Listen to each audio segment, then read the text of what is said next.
हाँ, शादी करेगा तो लड़का लड़की तो करना चाहिए, नहीं करेगा तो हमारा मठ चलाने का आदमी नहीं मिलता है। हाँ?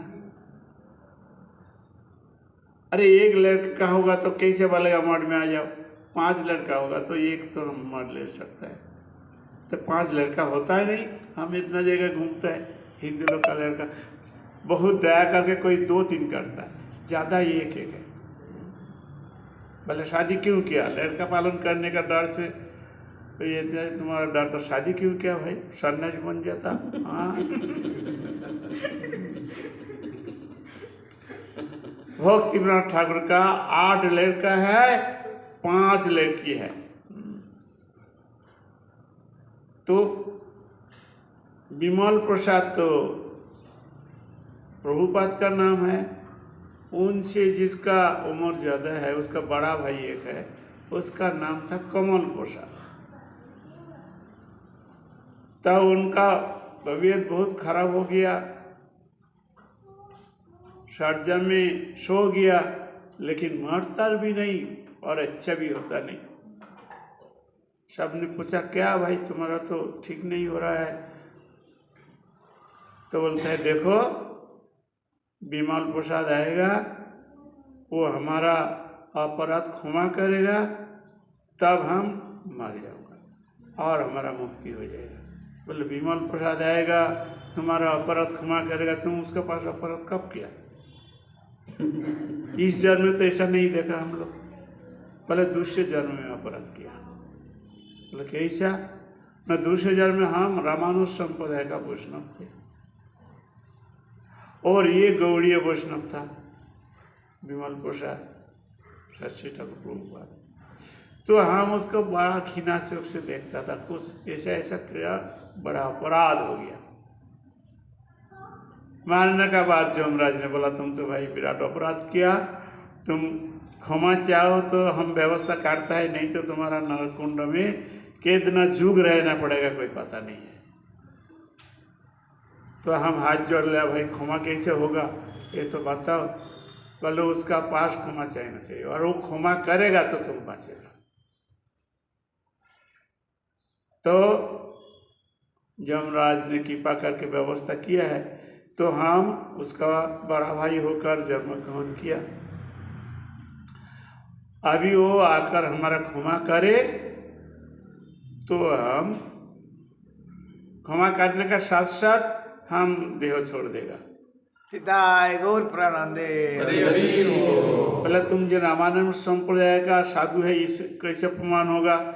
बोले विमला प्रसाद क्षमा करे तो हम अभी गौड़ी मठ का तिलक करते हैं ना, वो हमारा वो रामानुज संप्रदाय का तिलक हो जाएगा, ऐसा ही तिलक भास जाएगा। वो हमारा स्वरूप में हम रामानुज संप्रदाय का है। बोले ठीक है। तो प्रभुपाद आ गया और उनका ये भी मुक्त पुरुष है, वो भी ऐसे ही है, तो उनका सिर पर हाथ लगाया और बोला भाई हम क्षमा कर देता है, तुम जो अपराध किया सब मोचन हो जाए, सब क्षमा कर दिया।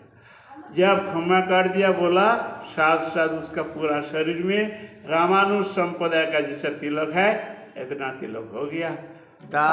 गौर प्रणांदे। हाथ जोड़ लिया और सबका पास प्रार्थना किया, आप लोग सब कृपा कीजिए, हम तो सिया राम का भक्त है, हमारा प्रभु जी का प्रति निष्ठा हमारे बांटते रहे, ये बोल करके और शरीर छोड़ दिया। निताई गौर प्रणांदे। तो इससे क्या अपमान हुआ? दोबारा प्रभुपाद द्वितीय बार आया सरस्वती ठाकुर रूप से।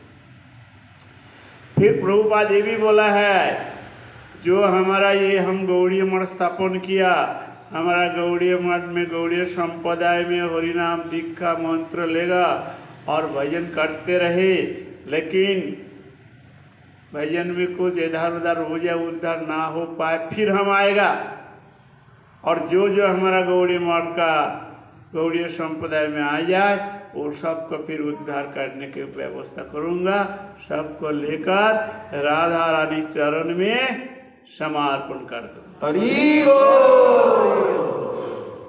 इसलिए हमारा वो बात मन में आ जाता है जो हमको पूरी महाराज जी ने बोला। क्या बोला? हम लोग सब प्रभुपाद का छतरी में उसका अंदर में है, चिंता का कोई बात नहीं है। प्रभुपाद हम लोग का देखभाल करते हैं, देखभाल करेगा।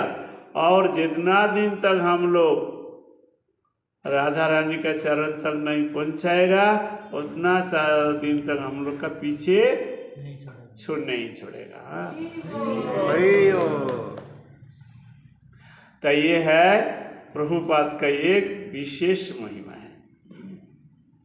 दूसरे है ये जन्म। देखो हमारा भक्ति विनोद ठाकुर का नहीं है, गौर किशोर दास बाबा जी का नहीं है, दूसरे जो राधा कुंड वाला बाबा जी लोग हैं वो लोग का भी नहीं है। लेकिन प्रभुपाद इसके लिए बहुत लड़ाई करना पड़ा, ये ब्रह्म गायत्री स्थापन करने के लिए। ब्रह्म गायत्री ब्रह्मा जी के पास आया तो आया। बात यह है हम लोग ब्रह्म गायत्री क्यों नहीं मिलेगा हम लोग का? जब हम लोग ब्रह्मा से आया, ऐसे आप ब्रह्मा से सरासरी नहीं हो सकता तो कोई ऋषि से आया। किसी का गोत्र बताएगा भारतवासी का, कोई ना कोई ऋषि का नाम आएगा, आएगा कि नहीं? तुम्हारा कौन सा ऋषि है? अच्छा, तुम्हारा कुछ है? आरती। अच्छा, तो वही ऋषि लोग का ये है कि नहीं? वो जो हमारा है तो ऋषि लोग का है कि नहीं? होगा सब ऋषि लोग का है। हाँ, अरे रावण का भी है। रावण तो राक्षस है ना, लेकिन ऋषि का लड़का है। तो राक्षस होने से भी वो ऋषि का लड़का है, इसलिए वो क्या है। तो हम तो राक्षस नहीं है, हम ऋषि का लड़का है, तो हमारा क्यों नहीं होगा? समझ में आ गया? प्रभुपाद जुक्ति का स्थापन कर दिया। बहुत लड़ाई हुआ, मारपीट हुआ। प्रभुपाद बोला अरे आ जाओ हमारा पास, बोलो तुम्हारा गोत्र क्या है। जब गोत्र बताया, बोलो ऋषि है ना राक्षस है न दैत्य है, बोले ऋषि है। तो उसका जब ब्रह्म गायत्री है, हमारा क्यों नहीं होगा? तो इसलिए ऋषि पुत्र प्रभु जी ने बोला जर्मुना जायते शूद्र। ऋषि लड़का होने से भी, जन्म होने से वो शूद्र होता है। संस्कार द्विज उच्यते, तो संस्कार जब हो जाए तो वो द्विज बन जाता है। तो हमारा सब ऋषि गोत्र वाला आदमी जब है, हम लोग संस्कार करेगा और द्विज बन जाएगा। और ब्रह्म ज्ञान लाभ हो जाए तो ब्राह्मण का गुण आ जाएगा।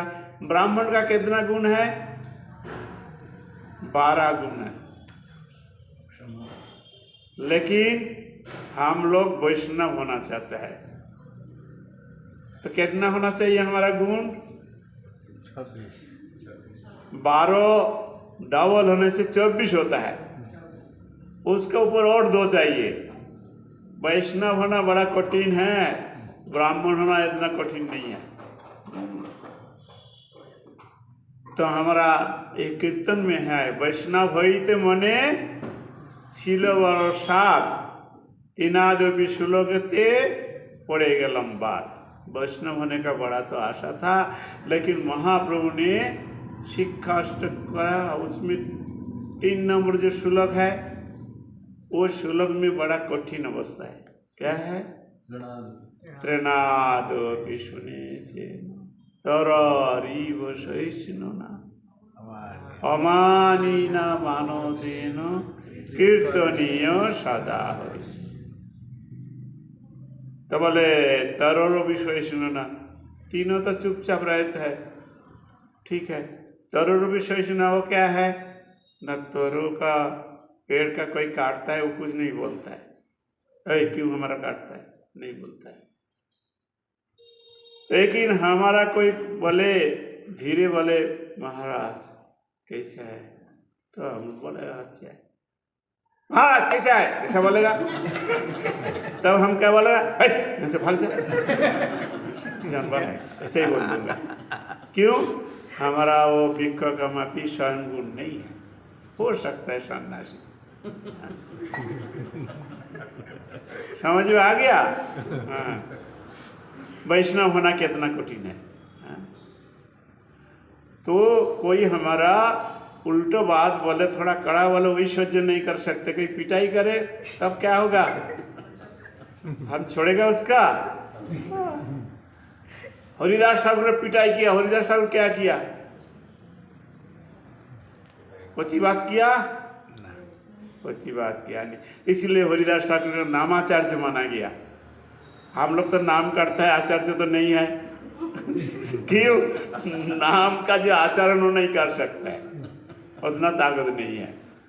हरिदास ठाकुर जब पिटाई हो रहा है तब हरिनाम सुदर्शन चक्र आया और बोले जो हरिदास ठाकुर पिटाता है वो लोग को मार डालूंगा।